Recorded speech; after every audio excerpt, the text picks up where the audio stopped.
Welcome to NIOS. Dear learners, when the Muslim invaders came to India, they decided to make it their home. They intermarried and looked to the culture of the Indians. There was a mutual exchange in ideas and customs, in dress, speech, manners, and intellectual outlook. The two influenced each other very profoundly. Some of these changes are described below. Society. The Indian society was divided into four major groups. They were the aristocrats,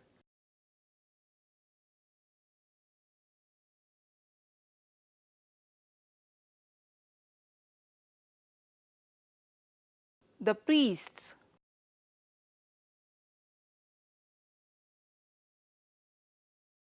the town people,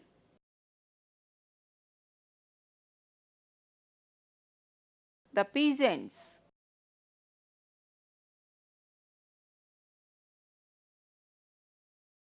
Dear learners, the aristocrats included the Sultan and his relatives, nobility, and the landholders.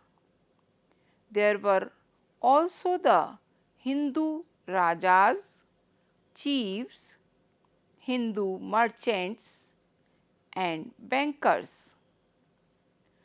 They concentrated all the wealth as well as the power in their hands. Needless to say that they were a group of very powerful people. They lived in great style and luxury. The Sultan outmatched everyone in this.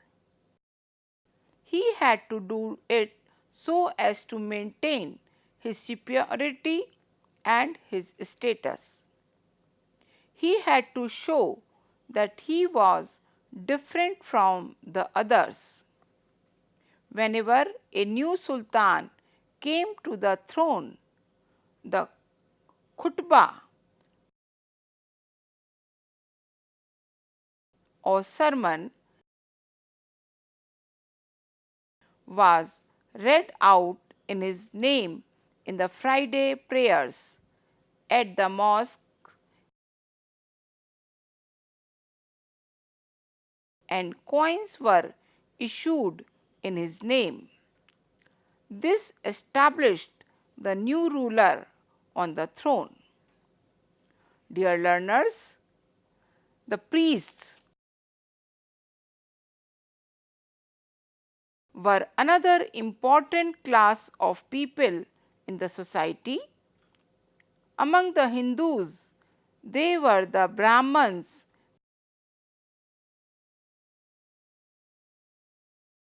and ulemas. Among the Muslim, they were given grants of tax-free land for their maintenance and were often very powerful. The ulemas wielded great influence on the Muslim sultans and often influenced their policies. But at other times, like during the reign of Alauddin Khalji,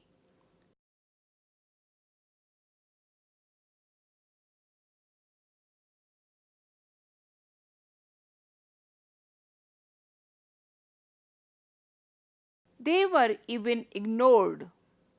Sometimes the priests were not interested in religious affairs but were more interested in worldly affairs. Dear learners, Our next topic is about the town people. In the town lived a wealthy merchants, traders and artisans. The nobility, the officers and the soldiers also stayed in the town that were the administrative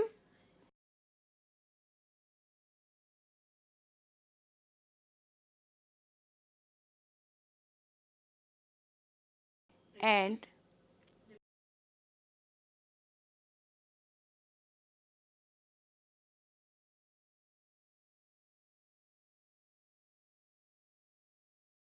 and military centers,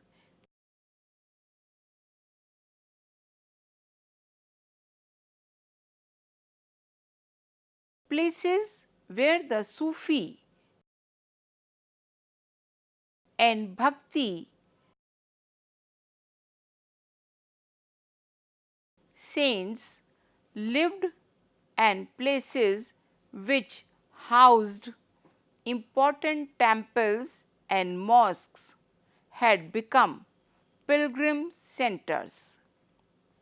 The artisans lived in their own special quarters. In fact, the weavers lived in the weavers' colony. The goldsmith lived in a colony inhabited by goldsmiths and so on. This was the general pattern for all artisans and craftsmen. These people supplied luxury goods, were also sent abroad for trade. The royal karkhanas or workshops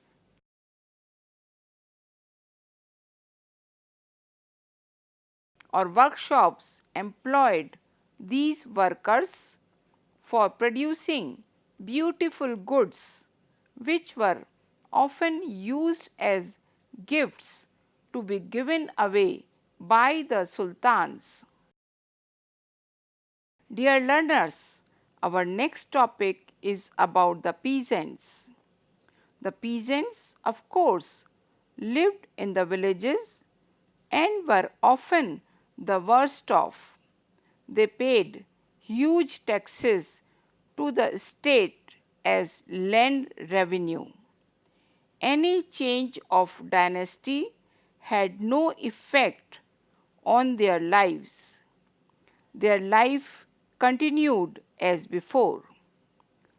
The caste system was very rigid and intercaste marriages and intercaste dining was totally prohibited. But exchange of ideas did take place on a large scale. Those who converted themselves to Islam did not forget their old customs. Thus, exchange of ideas and customs took place. Many Hindu customs were adopted by the Muslims, while many Muslim customs were adopted by the Hindus, like those concerning food, dress, clothing, and music, beside many others. Dear learners, our next topic is about trade. Trade was flourishing and many new towns came up to encourage trade. Some communities like the Baniyas, Marwaris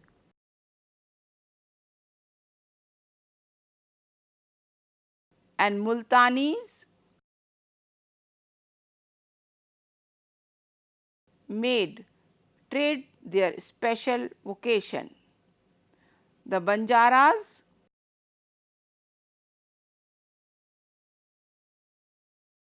traded in caravans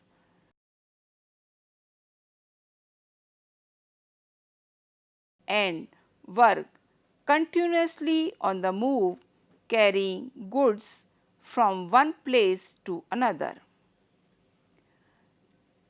Delhi was the center for the incoming as well as outgoing goods. There was rice from the east, sugar from Kannauj,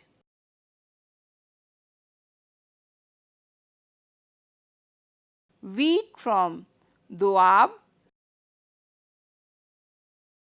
and fine silks from the south. Besides, there were luxury goods like metalware, ivory, jewelry, cotton textiles, and many others. Goods from outside India like East Africa, Arabia, and China also came to Delhi. According to Ibn Battuta,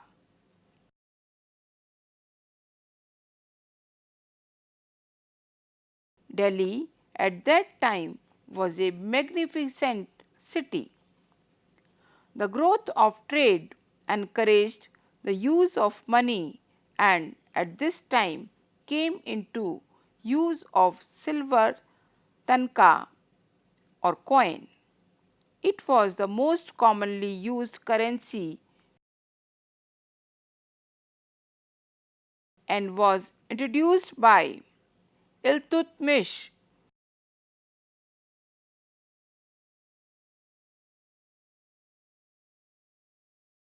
Even the system of weights that were used at that time continued to be in use until the recent adoption of metric system. Dear learners, our next topic is about religious conditions. When Islam came to India, Hinduism was in vogue. But by this time, Hinduism had degenerated itself. There were superstitious beliefs,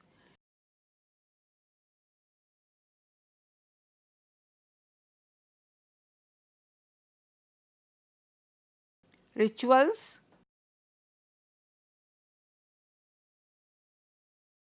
and sacrifices.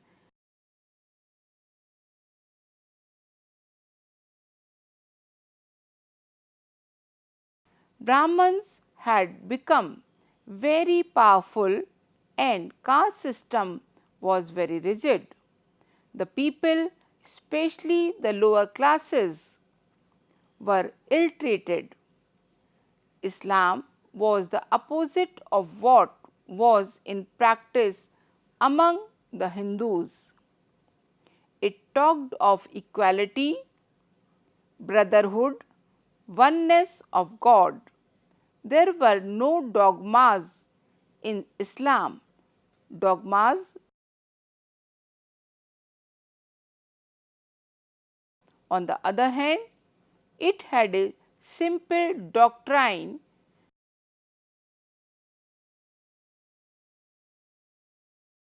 and democratic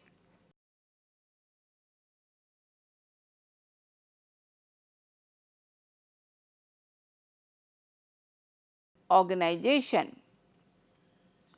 The coming to Islam did not bring in many changes in the political structure of the country. On the other hand, challenged the social pattern of society. The important result of this contact was the emergence of Bhakti Movement and the Sufi movement. Both the movements were based on the fact that God was supreme, all men were equal for him, and bhakti or devotion to him was the way to achieve salvation. Dear learners, our next topic is about Rise of Islam. The Muslims first came to India in the 8th century AD, mainly as traders. They were fascinated by the socio-cultural scenario in this country and decided to make India their home. The traders who came to India from Central and West Asia carried back with them traces of Indian science and culture. As a result, they become cultural ambassadors of India by disseminating this knowledge to the Islamic world and from there to Europe. The immigrant Muslims also entered into matrimonial alliances with the local people and learned to live together in harmony. There were mutual exchange of ideas and customs. The Hindus and Muslims influenced each other equally in dress, speech, manners, customs, and intellectual pursuits. The Muslims also brought with them their religion, Islam, which had a deep impact on Indian society and culture. Let us find out more about Prophet Muhammad.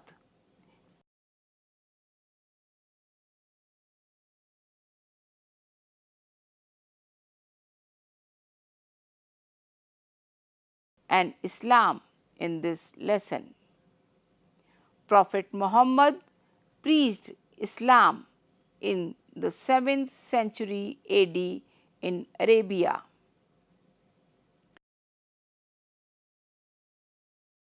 He was born in AD 571 in the Quraysh tribe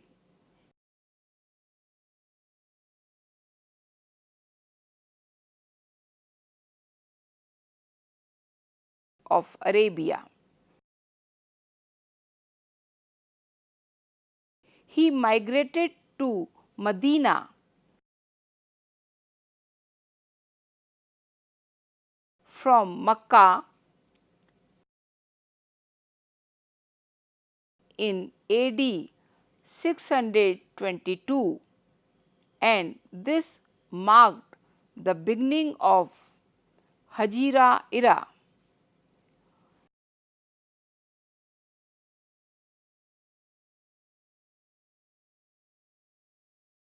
According to the Muslim belief, Quran is the message of Allah revealed to Muhammad through his archangel Gabriel.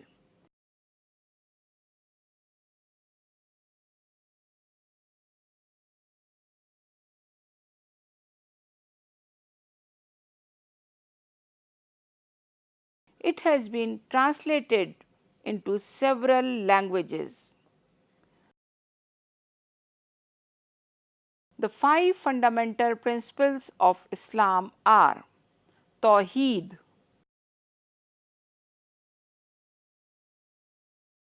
means belief in Allah. Number two, Namaz, means prayers 5 times a day. Third, Roza,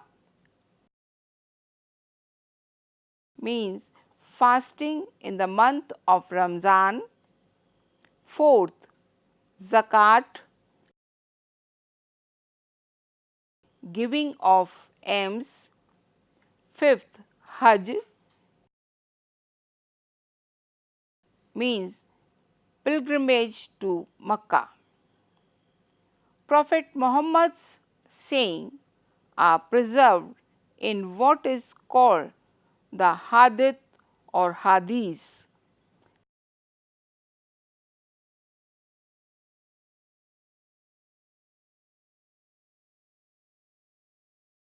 After his death, the Caliphate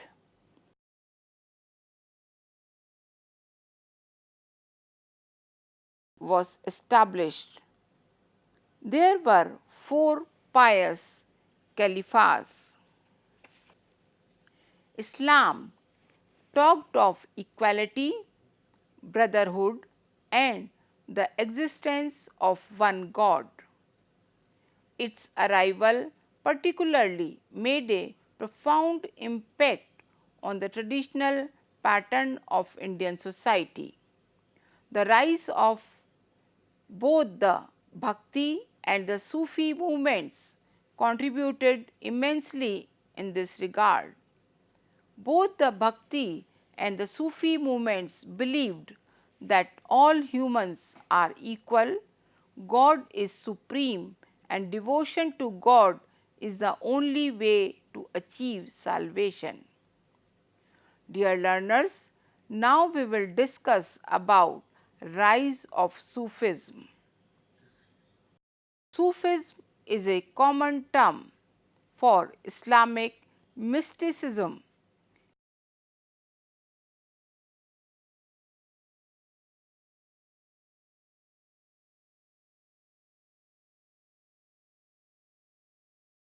The Sufis were very liberal in their religious outlook.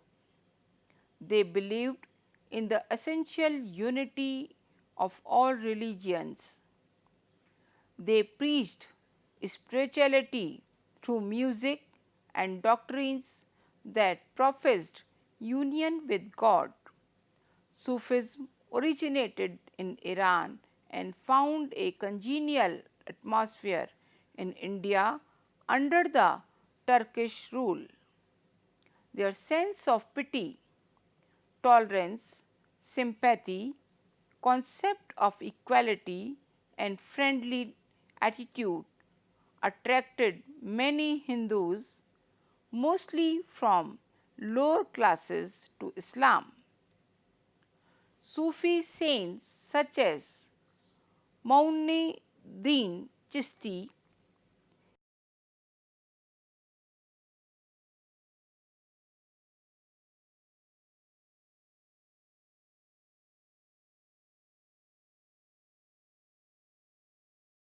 Nizamuddin Aulia,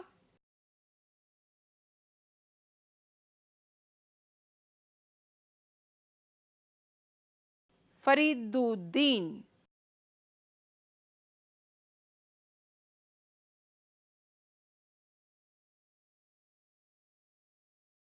Ganje Shakar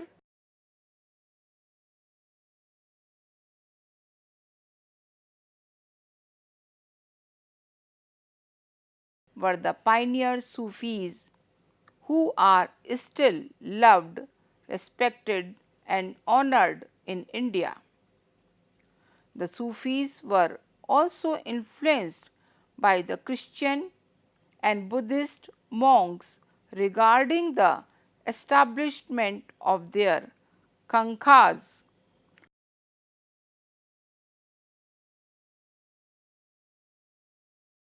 and dargahs.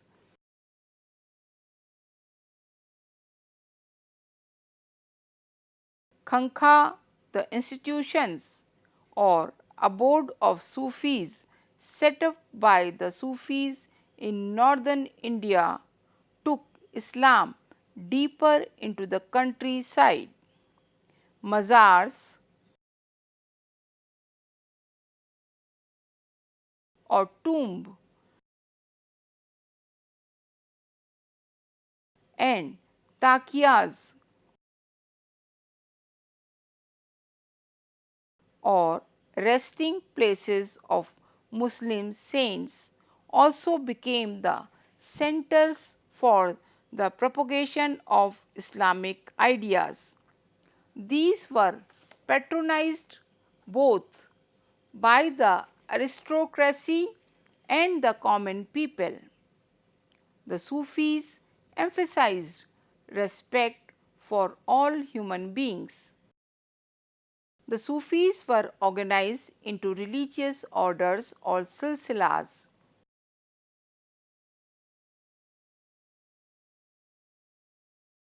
These silsilas were named after their founders such as Chistis,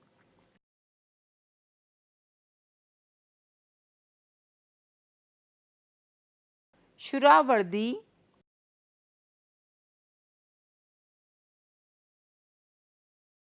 Qaidi or Naushakbandis.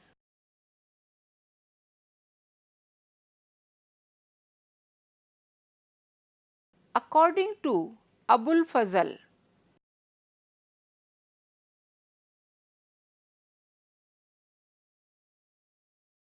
the author of Aine Akbari,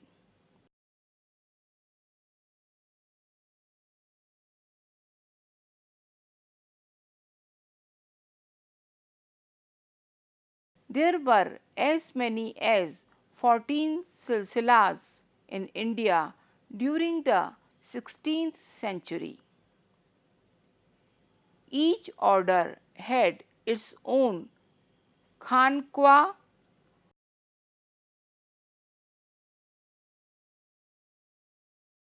which served a shelter for the Sufi saints and for destitutes, and later developed as a center of learning. Ajmer, Nagaur,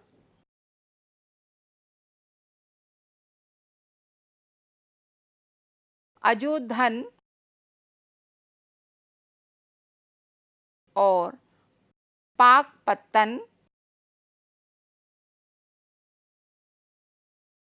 now in Pakistan, developed as important centers of Sufism. These also started the tradition of Piri Muridi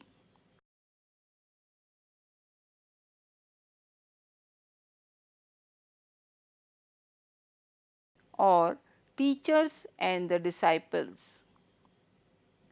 In order to attain a state of mystical ecstasy, the Sufis listened to poetry and music or sama, which were originally in Persian but later switched to Hindwahi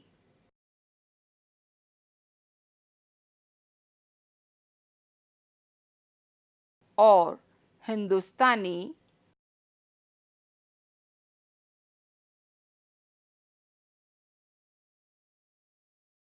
They preached the unity of God and self surrender unto Him in almost the same way as the votaries of the Nirgun Bhakti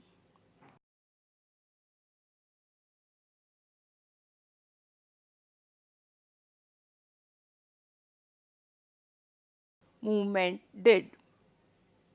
Music attracts everybody, irrespective of language. Slowly, such music attracted the Hindus who started visiting the dargahs in large number. The Hindu impact on Sufism also became visible in the form of siddhas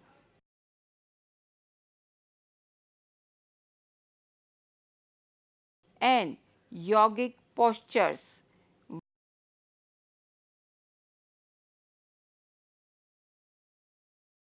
Dear learners, now we will move forward towards political background during Mughals.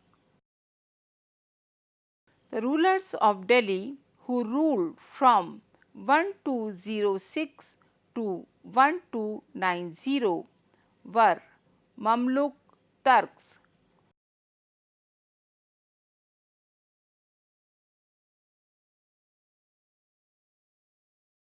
They were followed by the Khiljis,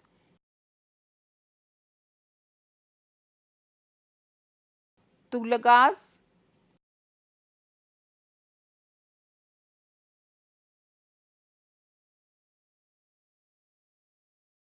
Sayyids, and Lodhis, who ruled northern India from Delhi till 1526. All these rulers were called sultans. A sultan was supposed to rule over a territory on behalf of the Khalifa or Caliph, who was considered to be the spiritual and temporal head of the Muslims. However, Sher Shah,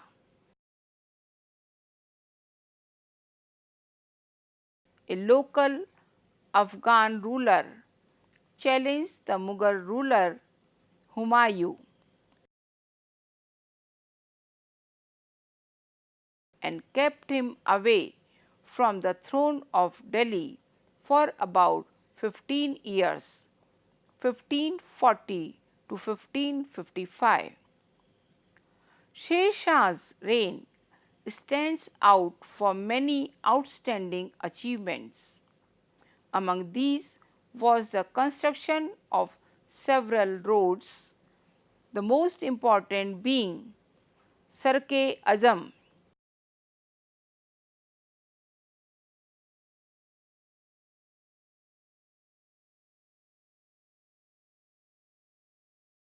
Grand Trunk Road extending from Sonargaon,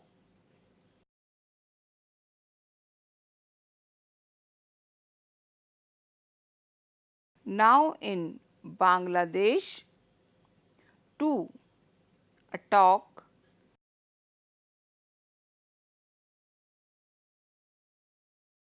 now in Pakistan, and run through Delhi and Agra, a distance of 1500 kilometers. The other roads were from Agra to Burhanpur,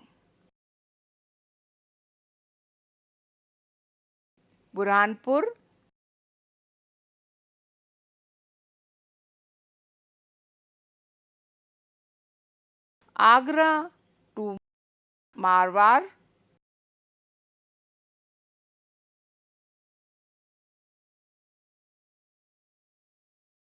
from Lahore to Multan.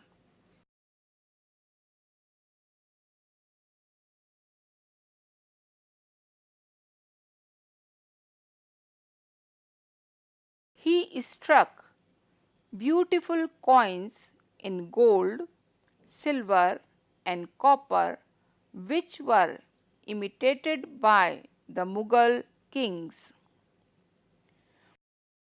Mughal Emperor Akbar, who ruled from 1556 to 1605, was great ruler in the history of India.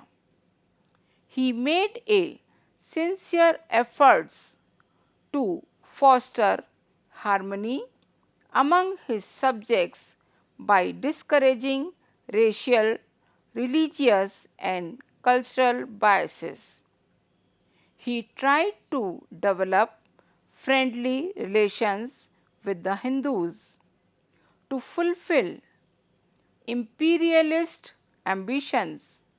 He entered into matrimonial alliances with the Rajput rulers.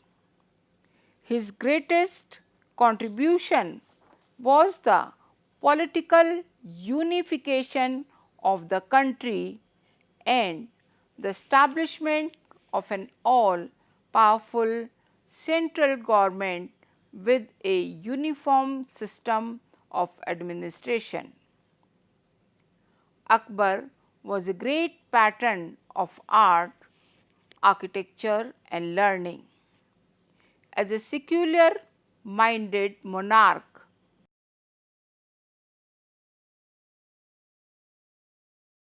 He also started a faith called Dinne Ilahi,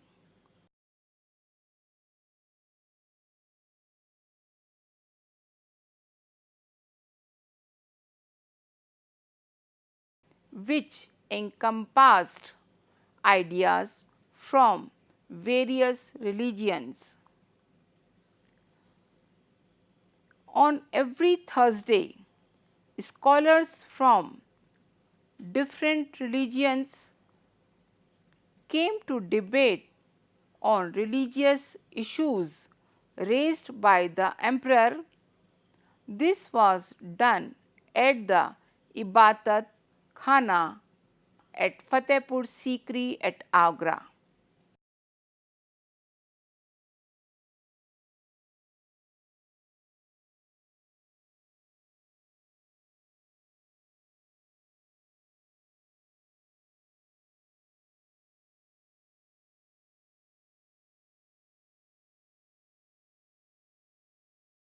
Though illiterate, Akbar patronized scholars and learned men. In his court, there were 9 such Navratna,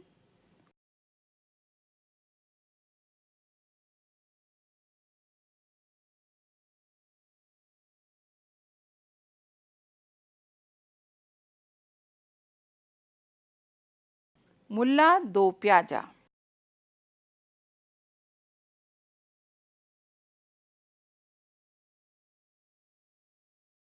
Number 2, Hakim Humam.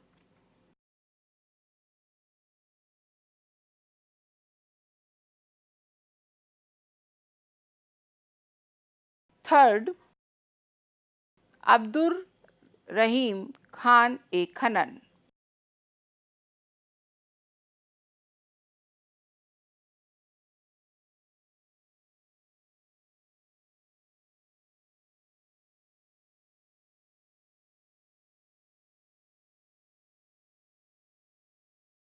Fourth, Abul. Fifth, Tayal. Sixth, Tansen.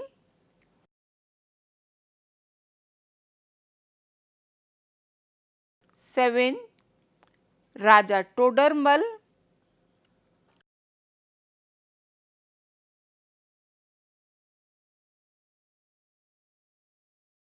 Next, Raja Man Singh.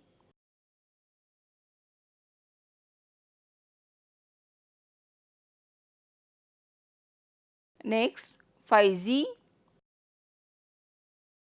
and Birbal. Akbar's policy of liberalism and tolerance was continued by his successors Jahangir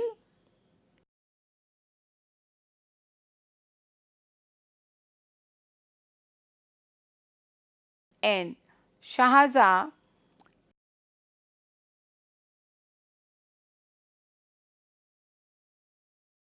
However, this policy was abandoned by Aurangzeb.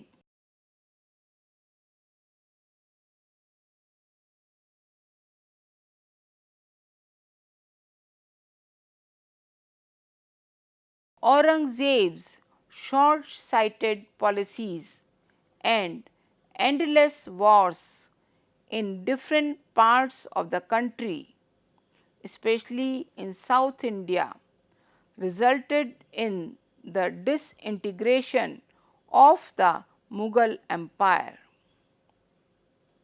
The rise of the Marathas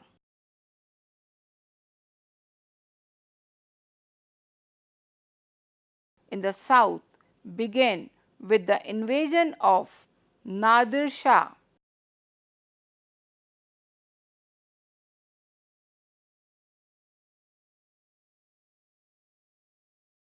Ahmad Shah Abdali,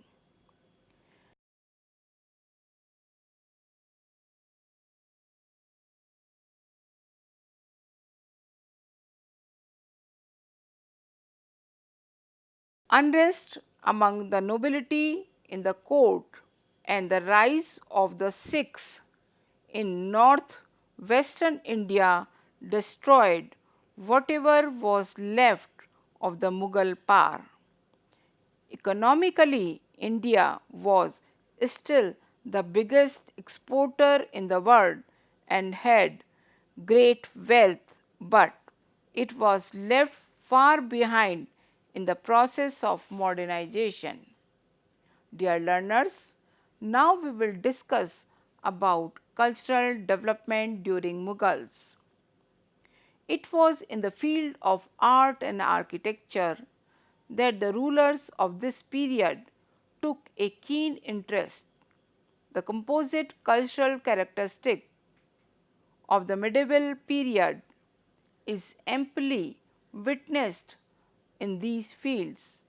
A new style of architecture known as the Indo Islamic style was born out of this fusion. The distinctive features of Indo Islamic architecture: A. Dome, B. Lofty towers or minarets, C. Arc, and D. The vault. The Mughal rulers were great lovers of nature. They took pleasure in spending their time in building beautiful forts and gardens. The famous Mughal gardens like the Shalimar Bagh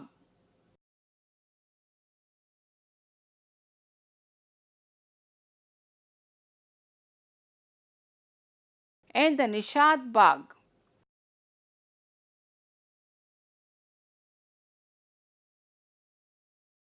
are important elements of our cultural heritage. This impressed the British so much that they created a three-stage garden in the Viceregal Lodge.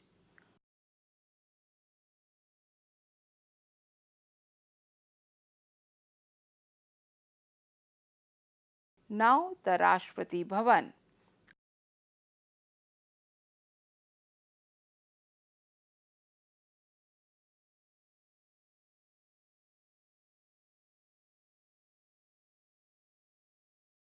In New Delhi.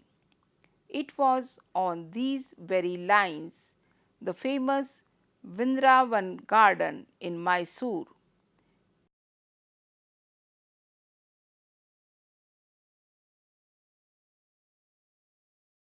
garden in Mysore were built in the 20th century.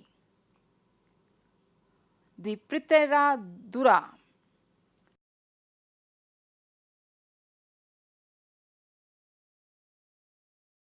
colored stone inlay work on marble became very popular in the days of Shah Jahan, and the finest example of this type of work are available in the Red Fort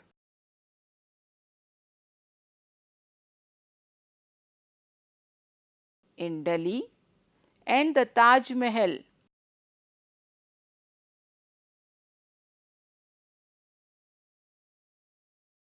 at Agra. Beside the structures within the Fatehpur Sikri complex, the forts at Agra and Lahore, and the Shahi mosques in Delhi and Lahore are important parts of our heritage. During this period, mosques, tombs of kings, and dargahs came to dominate the landscape. Dear learners, another aspect of art which is of great importance to us is connected with numismatics, the study of coins, which is a major source of information for any period in history. The coins of Muslim kings are valuable in history. Their designs, calligraphy, and the mint marks the ages gives us plenty of interesting information on this period.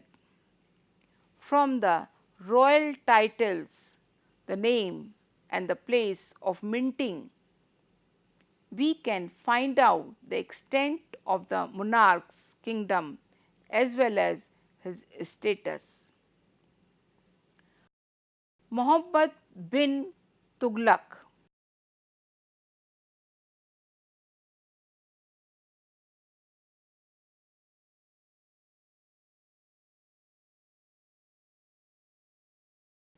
Coins were minted at Delhi, Daulatabad,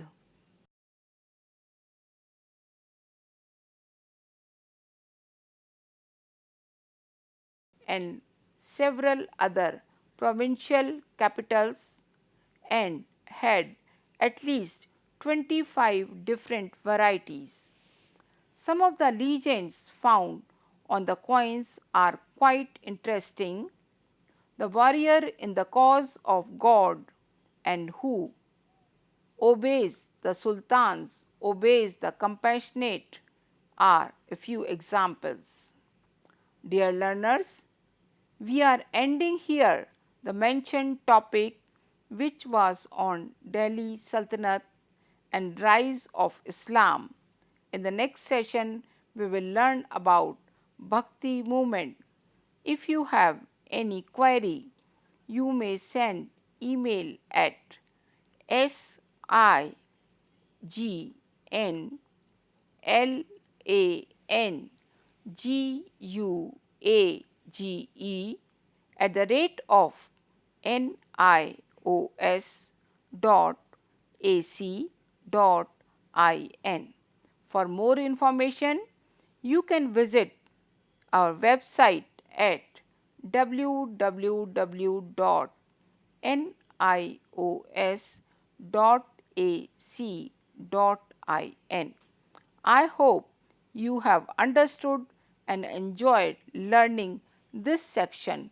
Thank you.